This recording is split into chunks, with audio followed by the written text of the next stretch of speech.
passt die Frage dazu, die auch per Mail geschickt worden ist, ob wir eigentlich hier in einer Art Gefangenschaft leben. Und weil die meisten Menschen ja eigentlich ein Leben leben, in dem sie gar nicht wirklich glücklich sind. Ist, ist das so? Oder warum, was würdest du sagen, warum ist das Leben derzeitig so und was ist der Hauptzweck unseres Daseins? Also die Frage, dass die meisten Menschen ein Leben leben, wo sie nicht wirklich glücklich sind und warum das so ist. Also ich finde schon, dass das stimmt und viele Menschen, ich weiß gar nicht, ob die das wirklich wissen. Also so wirklich, weil viele haben ja ähm, ihr Leben lang sich noch nie selbst reflektiert oder irgendwie mal ja was hinterfragt. Und dann ist es halt schwierig, überhaupt gewisse Dinge über sich selbst zu wissen. Und viele Menschen haben ja auch so das Gefühl, dass sie im Leben gar nichts selber tun können, sondern dass alles irgendwie nur so ein Zufall ist. Und wenn man halt denkt, dass das ganze Leben ein Zufall ist und entweder hat man halt Glück oder Pech, dann macht man ja auch viel weniger, um überhaupt zu schauen, was kann man selber ändern, damit man das eigene Leben besser findet. Und bei vielen Menschen ist das auch nicht unbedingt bewusst. Das sind dann so unbewusste Abläufe. Weil ich finde, egal wie die Welt gerade ist, aber dass so viele Menschen nicht wirklich glücklich sind mit ihrem Leben, das hat einfach immer bis zu einem gewissen Grad mit ihnen selbst zu tun. Und das wissen halt viele Menschen nicht. Ja, das glaube ich auch. Und das finde ich auch das Schöne an Christina, denn sie erinnert uns immer wieder an unsere eigene Verantwortung, ähm, weil das passt auch zu dem, was hier gerade im Chat steht. Viele Menschen warten und warten auf die Mitmenschen, dass sie endlich in die Erkenntnis kommen und dass man ein friedliches Leben mit allen Lebewesen und der Welt führen sollte. Aber viele Menschen wollen das gar nicht. Und unser eins, die warten, geht die Hoffnung langsam aus, weil wir auch schon teilweise älter sind. Was meinst du zu diesem Kommentar? Also ich denke, das Problem ist halt, wenn die Hoffnung auch an etwas gebunden ist, äh, wo man gar nicht weiß, ob das so kommt. Also zum Beispiel, wenn man immer wartet, dass andere Menschen gewisse Dinge dann auch verstehen.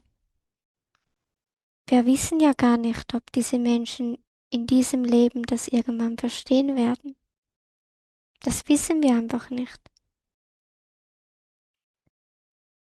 Und ich denke, es gibt Menschen, die werden das in diesem Leben nie verstehen. Vielleicht im nächsten, vielleicht im übernächsten. Das können wir nicht wissen. Und wenn wir unsere Hoffnung dann an so etwas binden, dann geht sie uns auch irgendwann aus.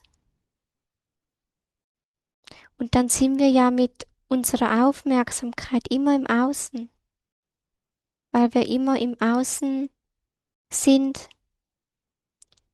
und dann davon ausgehen, dass wir glücklich sind oder dass wir diese Hoffnung haben.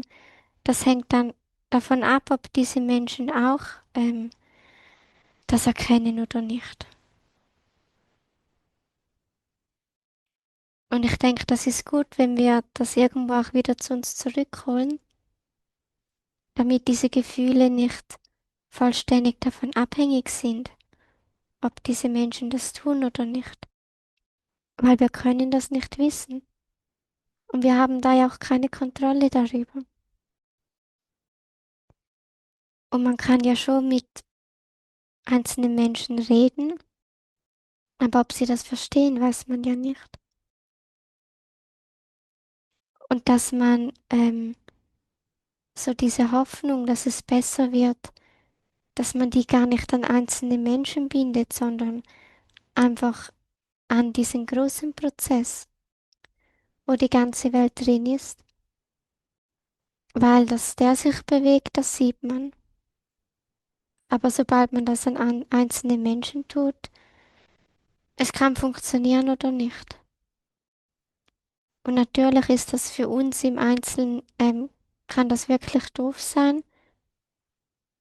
Gerade wenn wir vielleicht nicht viele andere kennen, die ähnliche Erkenntnisse haben und man sich dann halt auch sehr alleine vorkommt. Aber man kann es trotzdem nicht ändern.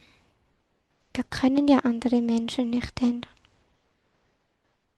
Und solange wir unsere Gefühle dann aber von dem abhängig machen, dass sie sich ändern, ähm, kann das einfach schwierig werden.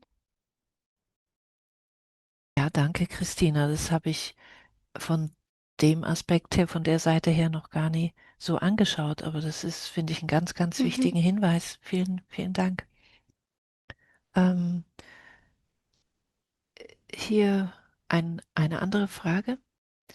Wenn man ein sehr schlechtes Selbstwertgefühl hat, so dass man andere immer wieder verletzt, wo kann man dann bei sich anfangen? Hier, die machte den Vorschlag, geht es darum, das eigene Karma anzuschauen oder was? Ja, wo kann man anfangen? Also, dass man sich bewusst macht, dass man das macht und einfach probiert, anders zu handeln. Und dass man halt schaut, was ist denn der Ursprung davon? Also, wenn man weiß, es geht um das Selbstwertgefühl, dass man halt bewusst probiert, gedanklich und emotional ähm, das neu zu lernen, damit man wie den Ursprung, dass man andere verletzt, dass man diesen Ursprung heilen kann. Also, dass man auch schaut, was hat man für Glaubenssätze in sich. Und wenn man zum Beispiel davon überzeugt ist, dass man wertlos ist, dass man sich bewusst überlegt, in was möchte ich das umändern? Und dass man das dann halt auch wirklich gedanklich übt. Dass sich dann halt das Gehirn daran gewöhnt, dass es was anderes denken soll.